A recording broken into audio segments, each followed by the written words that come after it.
Video like کر کے آگے شیئر ضرور کر دینا۔ تو میں دیکھ رہا ہوں کہ رات میں نے ساری علامتیں دیکھی شب قدر کی، تو صبح دیکھا تو سورج بغیر کرنوں کا تھا، اسی لیے کہا کہ اللہ کے رسول نے سچ کہا اور اللہ نے سچ فرمایا۔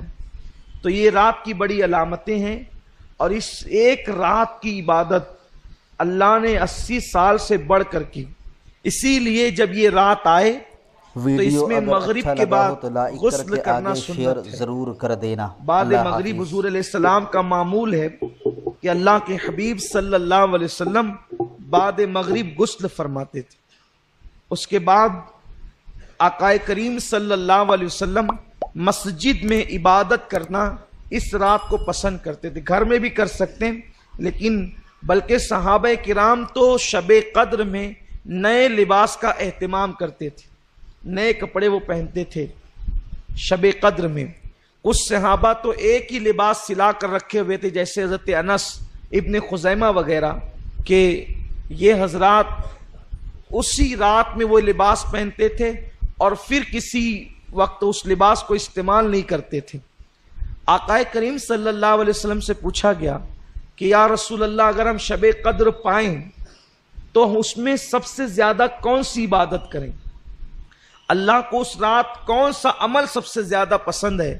تو اللہ کے حبیب صلی اللہ علیہ وسلم نے فرمایا، اگر وہ رات تمہیں مل جائے تو کثرت کے ساتھ دعا کرنا، کیونکہ اس رات اللہ کو دعا بہت پسند ہے۔ حضرت اماں عائشہ صدیقہ نے پوچھ لیا، یا رسول اللہ دعا تو کریں، کون سی دعا زیادہ کریں، وہ بھی سکھا دیں۔ تو آقا نے فرمایا کہ یوں کہو، اللہم انک عفو کریم تحب العفو فاعف عنی، اللہ تو عفو ہے، تجھے معاف کرنا بہت پسند ہے، سو تو ہمیں معاف فرما دے۔ اس رات توبہ کرو کثرت کے ساتھ، ہو سکے تو صلاۃ التسبیح کا اہتمام کرو، ہو سکے کچھ نوافل پڑھو، اور جب رات کا آخری پہر آ جائے تو پھر دعا میں مصروف ہو جاؤ، اور ہو سکے تو سحری تک دعا کا اہتمام کرو، کیونکہ یہ رات جاگنا اپنے مقدر کو جگانا ہے۔ جو اس رات کو جگ گیا وہ 80 سال عبادت میں آگے ہو گیا۔ اور خاص طور پر بہت اہم بات عرض کرنے جا رہا ہوں، جتنی عبادتیں بھی آپ کرتے ہیں اللہ اس کو قبول کر لے تو اس پر انعام کیا ملتا ہے؟ جیسے کسی نے حج کیا تو حج کرنے والے کے سارے گناہ معاف ہو جاتے ہیں، وہ ایسے پاک ہو جاتا ہے جیسے ابھی اپنی ماں کے پیٹ سے پیدا ہو۔ اسی طرح جمعہ کی نماز پڑھ کے جانے والا ہفتے بھر کے سارے گناہ معاف ہو جاتے ہیں۔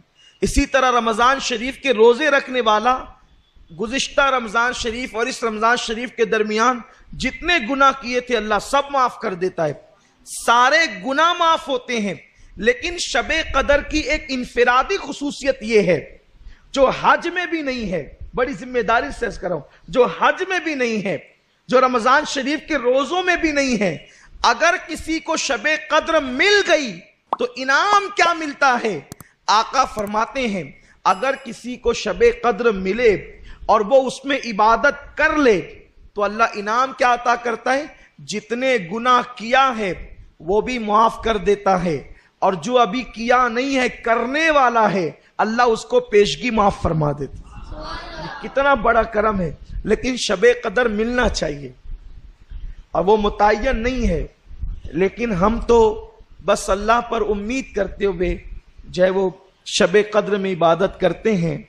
اللہ فرماتا ہے خیر من الف شہر، یہاں تک آپ نے سنا، اب یہ 1000 مہینوں سے افضل ہے، برابر نہیں افضل ہے۔ پھر فرماتا ہے تنزل الملائکہ والروح، اور اس رات فرشتے آتے ہیں اور جبریل علیہ السلام آتے ہیں، اور کیا کرتے ہیں؟ سلام ہی حتی مطلع الفجر، فجر تک وہ لوگوں کے لیے جو عبادت میں مصروف ہوتے ہیں سلامتی کی دعا کرتے ہیں، ان پہ سلامتی بھیجتے ہیں، انہیں سلام کرتے ہیں۔